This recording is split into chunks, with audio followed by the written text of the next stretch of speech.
Hello guys, আমার নাম সন্দীপ আর আপনারা দেখছেন বংটিউটস। সো আমরা পাইথনের টিউটোরিয়াল সিরিজটা কন্টিনিউ করছিলাম, তো সেটা করতে করতে আমি আরেকটা টিউটোরিয়াল সিরিজ শুরু করছি, যেটা হচ্ছে সি ল্যাঙ্গুয়েজের উপর বেস করে। সি ল্যাঙ্গুয়েজ আমরা সকলেই জানি খুবই বেসিক একটা ল্যাঙ্গুয়েজ, যেটা সবচেয়ে প্রথমে প্রোগ্রামারদের শিখতে হয় বা শেখে বেশিরভাগ প্রোগ্রামাররাই। সো সেটার জন্য আমরা সি প্রোগ্রামিং কী জন্য নিচ্ছি আমি কথাটা বলছি।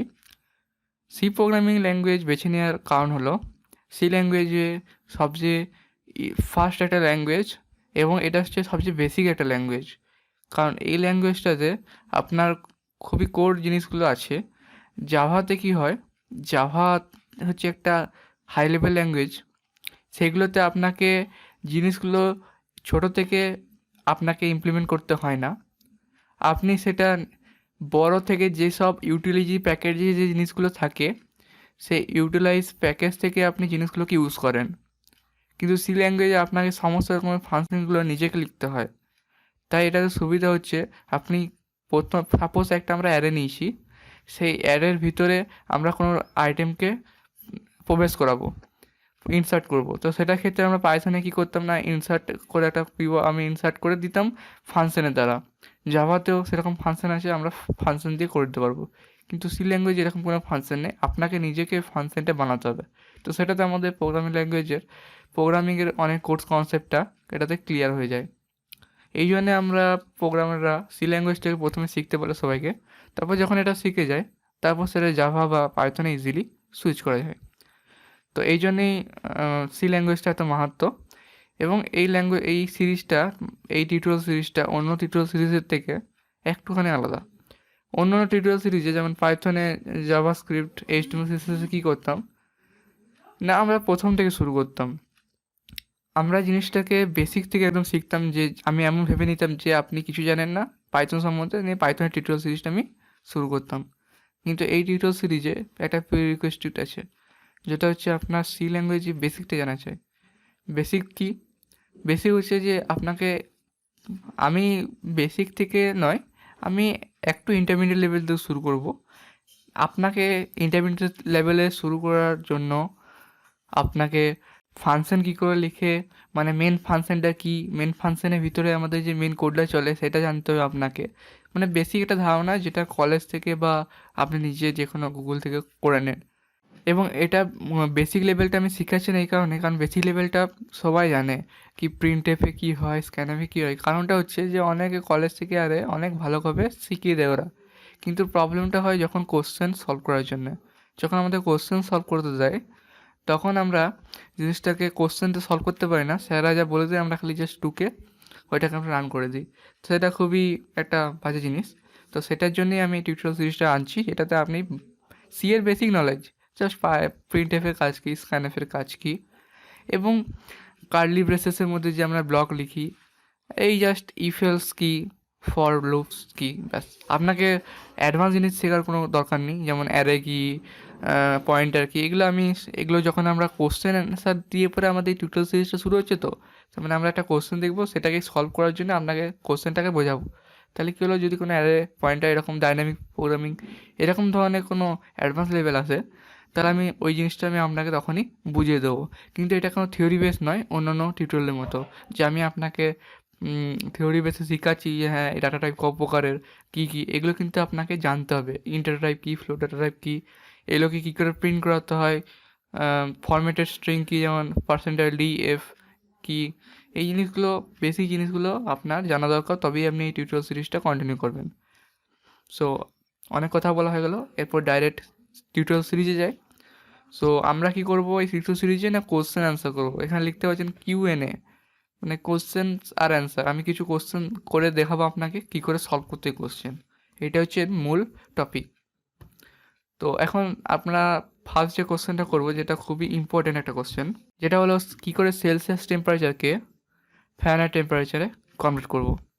সো কী করে করবো, ফার্স্টে আপনারা কী করে করবেন, দেখুন কোনো প্রোগ্রাম সলভ করার জন্যে আমরা সেই প্রবলেমটাকে নিজে খাতা কলমে করব, বা নিজে জানবো যে কী করে এই জিনিসটা পুরোপুরিভাবে হয়, কী করে আমরা সেলসিয়াস টেম্পারেচারকে ফারেনহাইট টেম্পারেচার কনভার্ট করি কোনো রকম কম্পিউটার সাহায্য ছাড়াই। তো আমরা জানি যে রিলেশনশিপ আছে C/5 = A - 32/9। সি মানে সেলসিয়াস, এফ মানে ফারেনহাইট। এই টেম্পারেচারটা এই জিনিসটা দিয়ে আমরা বলতে পারি যে যদি সি ইকুয়ালস টু কী হবে না 5টা দিয়ে গুণ হয়ে যাবে, সো a-32/9 × 5। সেই জিনিসটা বোঝা গেল যে এইখানে আমরা যদি এর ভ্যালুটার থেকে যদি 32 সাবস্ট্রাক্ট করি, বিয়োগ দিই, এবং সেটাকে যদি 5 দিয়ে গুণ করে 9 দিয়ে ভাগ করে দিই, তাহলে আমরা যে ভ্যালুটা পাবো সেটা হয়ে যাবে ফারেনহাইট। এটা কোর কনসেপ্টটা আপনাকে জানতে হবে, তবে আপনি প্রোগ্রামিং করতে পারবেন। সো আমি কোডে চলে আসছি। এটা হচ্ছে আমরা বেসিক যে সি প্রোগ্রামিং কোড। আমি বলেছিলাম যে এই জিনিসটা যদি আপনি জানেন যে হ্যাঁ এখানে মেন ফাংশনের ভিতরে আমরা জিনিসগুলো লিখতে হয় আর STDIOH কী কাজ, তাহলে আপনি মোটামুটি টিউটোরিয়াল সুইচটা শুরু করতে পারবেন, বেসিক জিনিসগুলো। তো আমরা কী করবো না, আমরা জাস্ট ইউজারের কাছ থেকে, যেহেতু এটা সেলসিয়াস টেম্পারেচারকে, সো এখানে একটা প্রবলেম হয়ে গিয়েছিলো যে আমরা সি এর ভ্যালুটা বার করছিলাম, তো আমাদের কী বার করতে বলেছে, সেলসিয়াস থেকে ফারেনহাইট, মানে আমাদের বাঁ দিকে সবসময় ফারেনহাইটকে রাখতে হবে, তবে তো আমরা সি এর ভ্যালুটা যখন এখানে পুট করব তবে তো আমাদের ফারেনহাইটের ভ্যালুটা আসবে।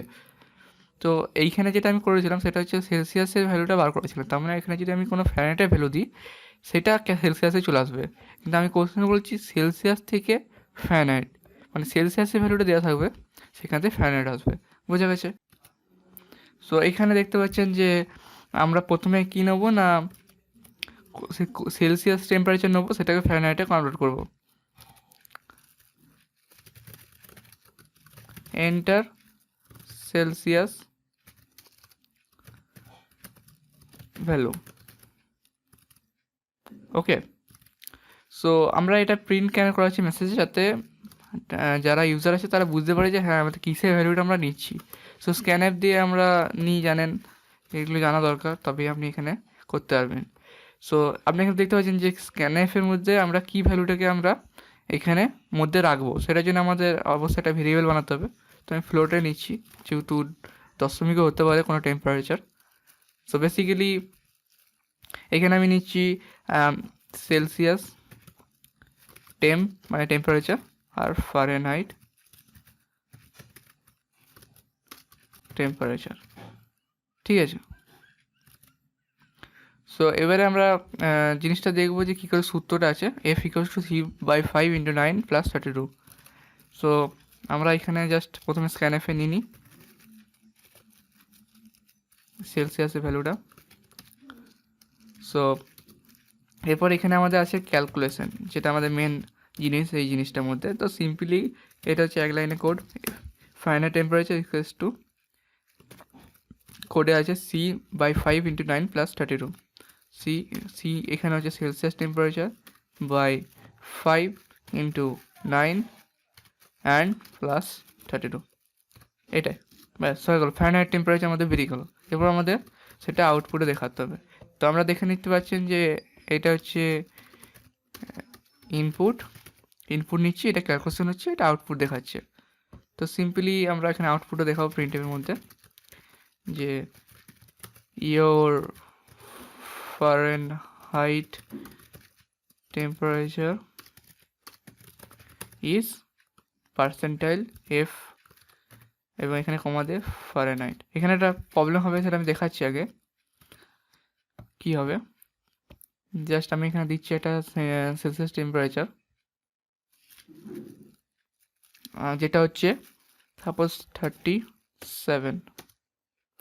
সো এখানে দেখতে পাচ্ছেন এখানে একটা ভুল আসছে জিনিস, সেটা কী জন্য আসছে আমি ওটাই এখানে দেখাবো। তো ভুলটা এই জন্যে আসছে কারণ আপনারা এখানে দেখেছিলেন যে এখানে আমি %D লিখেছি। এইখানে এইরকমভাবে আমরা প্রবলেমগুলোকে করব, যাতে আমরা প্রথমে একটা ভুল করব, সেটাকে আপনারা খুঁজে বার করছেন কিনা দেখতে পাবো, তারপরে আমরা ওটাকে সলভ করে দেখাবো। কারণ এখানের মধ্যে আই থিঙ্ক 50%-এর উপরে যারা দেখছেন তারা এইখানে জিনিসটা খেয়াল করেননি, এই জন্য আমার এগুলো দেওয়া। আর যদি আপনি খেয়াল করেছেন তাহলে খুবই ভালো ব্যাপার। ওকে, সো এখানে আমি %F দিয়ে দিচ্ছি, এরপর রান করে দেখাচ্ছি।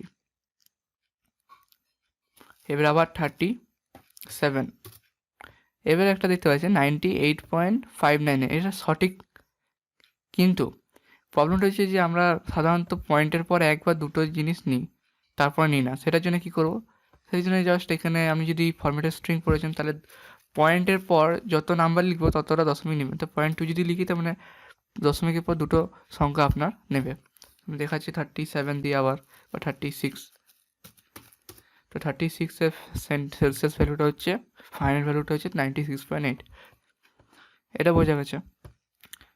এরপর আমরা নেক্সট কোশ্চেনে চলে যাচ্ছি। এরপর যদি এখানে কোশ্চেনে যদি আপনার কোনো অসুবিধা থাকে তো প্লিজ কমেন্টে জানান, আমি আপনার সাহায্য করতে রাজি আছি। সো এই কোশ্চেনটা আমরা সলভ হয়ে গেল। তো এরপরে কোশ্চেন হচ্ছে, এটা খুবই ইম্পর্টেন্ট একটা কোশ্চেন ইন্টারভিউ তরফ থেকে। কারণ ইন্টারভিউরা অনেক সময় বলে কোডিং রাউন্ডে যে দুটো নাম্বারের মধ্যে সোয়াপ করো, মানে কি এখানে যে ভ্যালু আছে সেটা এখানে চলে আসবে এবং এখানে যে ভ্যালুটা আছে সেটা এখানে চলে আসবে। তো আমরা কি ভাবি যে এ ইকুয়ালস টু বি লিখে দিলে হয়ে যাবে, বা বি ইকুয়ালস টু এ। তো আমি দেখাচ্ছি যে কেন এটা হবে না, কেন এটা একটা ইম্পর্টেন্ট কোশ্চেন। তো আমরা বেসিক জিনিসটা লিখে নিই। তো বেসিক জিনিসগুলো আমরা লিখে নিয়েছি, এই জিনিসগুলো। এরপর আমরা জাস্ট কোডে লিখছি, দুটো ভেরিয়েবল বানিয়েছি, int A equals to, suppose এখানে কী দেওয়া আছে 10 আর 20, ওকে।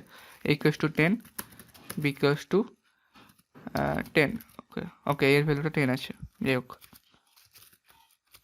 ঠিক করে নিচ্ছি। আমরা যা ভ্যালু নিতে পারি আমরা, জাস্ট এখানে দেওয়া আছে বলে আমি সেইভাবে ভ্যালুটা নিচ্ছি।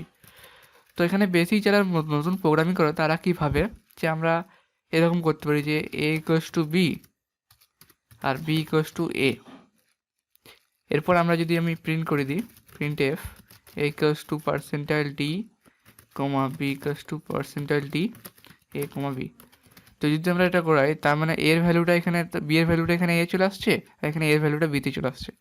কিন্তু এখানে জিনিসটা এরকমভাবে হয় না, আমি আপনার দেখাচ্ছি কী জন্যে। দেখুন A equals to 20, B equals to 20, কেন এরকম তো হওয়ার কথা ছিল না। তো বেসিক যে ধারণাটা সেটা হচ্ছে যে আমরা যখন এ ইকুয়ালস টু বি লিখছি, তো এ ইকুয়ালস টু এখানে এ ইকুয়ালস টু আর বি কমা দিয়ে বি ইকুয়ালস টু, ভ্যালুগুলো আমি দেখাচ্ছি। তো প্রথমে কী ছিল, বি এর ভ্যালু 20 ছিল আর এর ভ্যালু 10 ছিল। তো যখন এ ইকুয়ালস টু বি করছি তার মানে বি এর ভ্যালুটা এখন এতে চলে এসছে, মানে 20, ঠিক।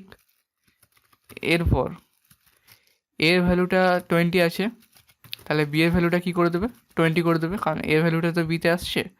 তো আমাদের এখানে জিনিসটা হচ্ছে আমাদের যে 10 ডাটাটা ছিল, ওই 10 ডাটাটা আমাদের 10 যে পয়েন্টটা ছিল ওই 10 আমাদের হাত থেকে চলে গেলো, ওই ডাটাটা লস হয়ে গেলো। এভাবে করলে তো আমাদের কোডিং চলবে না।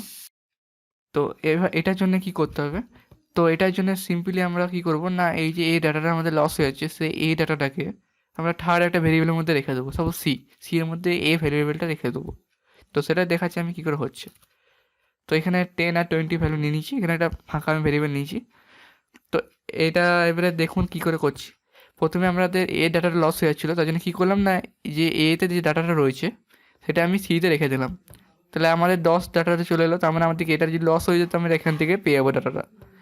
তো এরপর এ ইকুয়ালস টু বি, যেরকম আমরা করছিলাম এ ইকুয়ালস টু বি, তার মানে কি বিতে এতে বি এর ডাটা চলে আসবে, মানে এখানে 20 হয়ে যাবে। দেখুন এখানে 20 হয়ে গেলো। এরপর বি এর ভ্যালুটা আমরা এ করতে হবে না, কারণ এতে চেঞ্জ হয়ে গেছে, কিন্তু এ যে ডাটাটা সেটা সিতে ছিল, তাহলে আমরা সি থেকে ডাইরেক্ট আমরা বি এর মধ্যে রেখে দিতে পারি। তখন 10, তার মানে হয়ে গেলো। তুমি সিম্পলি এখানে যে ডাটাটা লস হচ্ছিলো সেটা আর হবে না। দেখুন আমি দেখাচ্ছি, সিম্পলি আমরা কি করব না, একটা সি বানাবো ইন্টিজার, এবং সি এর মধ্যে আমরা এর ভ্যালুটা রেখে দেবো। তাহলে কী হলো, এর ভ্যালুটা যখন আমরা বি করছি তখন আমাদের এর ডাটাটা লস হচ্ছে না। তো আমরা লাস্টে এ ভ্যালুটার জায়গায় সি করে দেবো, তার মানে কী হলো, এ মানে তো এখন সি, তাহলে কী হলো, বি এর ভ্যালুটা আমরা দিয়ে দিলাম। এরপর যদি আমরা এখানে সাপোজ এ ইকুয়ালস টু 10 আছে, বি ইকুয়ালস টু 20 আছে, তো বলছেন B equals to 20, A equals to 20 আর বি ইকুয়ালস টু 10, মানে সোয়াপ হয়ে গেছে। সো এখানে আমরা একটা থার্ড ভেরিয়েবল সি এর জন্য করলাম। তো এমন বলতে পারে কোশ্চেন যে সি ভেরিয়েবলটা নেওয়া চলবে না, সি ভেরিয়েবল নিয়ে চলবে না, যে দুটো আপনার কাছে ভেরিয়েবল আছে সেই দুটো দিয়ে আপনি নিজেদের মধ্যে সোয়াপ করুন। তো সেটা কী করে করব, তো দেখুন সেটা কী করে করবেন না, এখানে আমরা কী করে করছি না, এ আর বি এর একটা যে কোনো ভ্যালু নিয়ে নিয়েছি 10 আর 20 যেরকম ছিল। তো এখন কী করছি না, A equals to A plus B করছি। তাহলে কী হলো, এ প্লাস বি মানে কত, 30, সেই 30 ভ্যালুটাকে আগে এতে ভরে দিচ্ছি। তো আপনারা সবসময় খেয়াল রাখবেন যে এই ভ্যালুটা আগে ক্যালকুলেট হবে আর সমানের ডান দিকে, তারপর সমানের ডান দিকেরটা যতটা হবে সেটা এতে অ্যাসাইন হয়ে যাবে। এটাই অ্যাসাইনমেন্ট অপারেটরের কাজ। তাই আমি বলেছিলাম যে এই সিরিজটা করার জন্য আপনাকে বেসিক জিনিসটাকে আপনার কনসেপ্ট ক্লিয়ার রাখতে হবে। তো এ প্লাস বি এর যে ভ্যালুটা সেটা হচ্ছে 30, তো 30টা আমরা এতে রেখে দেবো। তো এতে 30 চলে এলো। এরপর কী করবো না, B equals to A minus B, মানে কি বি এর যে এ মাইনাস বি এর ভ্যালু কত, 30 মাইনাস 20 মানে 10, সেটা আমরা বিতে রেখে দেবো। তো এখানে আমরা বিতে রেখে দিলাম। এরপর কী করবো, A equals to A minus B, মানে 30 মাইনাস 10 20টাকে এতে রেখে দেবো। তো হিসাব মতো দেখুন সোয়াপ হয়ে গেছে, আর আমরা কোনো আর একটা ভেরিয়েবলও নিই নাই, নিজেদের মধ্যে ক্যালকুলেট করেছি। তো এটা অনেক রকমের হতে পারে, ঠিক আছে, আপনি দেখবেন। এটা আমি খালি জাস্ট একটা ডেমো দেখালাম। আপনি অনেক রকমের কম্বিনেশন করে আপনি এই জিনিসগুলো করতে পারেন, যে আগে বিটাকে রাখবো ডিটাকে রাখবো, সেটা আপনি নিজের মতো করে করে দেখতে পারেন। তো আমি এখানে জাস্ট একটা দিয়েছি। তো এই জিনিসটা আমি এখানে ইমপ্লিমেন্ট করার চেষ্টা করি। তো আমাদের সিটা দরকার নেই, সিটার দরকার নেই, আমরা এটা সরিয়ে নিচ্ছি। তো কী করবো, ফার্স্টে এতে এ প্লাস বি রাখবো, বিতে কী রাখবো, এ মাইনাস বি, তারপরে এতে কী রাখবো, এ মাইনাস বি, সেমিকোলন দিতে হবে, নাহলে ভুল হয়ে যাবে। তো আমরা প্রিন্ট করে দেখাই, এ ইকুয়ালস টু 10 ছিল, তাহলে এ ইকুয়ালস টু 20 আর বি ইকুয়ালস টু 10 সলভ হয়ে গেল। সো আশা করছি আজ পর্যন্ত এটাই থাক, কারণ এরপরে সিরিজটাতে আমরা আরও দুটো কোশ্চেন সম্বন্ধে বলবো। সো দেখা হচ্ছে পরের ভিডিওতে। ভিডিওটা ভালো লাগলে লাইক দিন, শেয়ার করুন আপনার বন্ধুদের সাথে যারা এই সিরিজটাকে কন্টিনিউ করবে। Thank you. To breathe, but that's alright. Hush.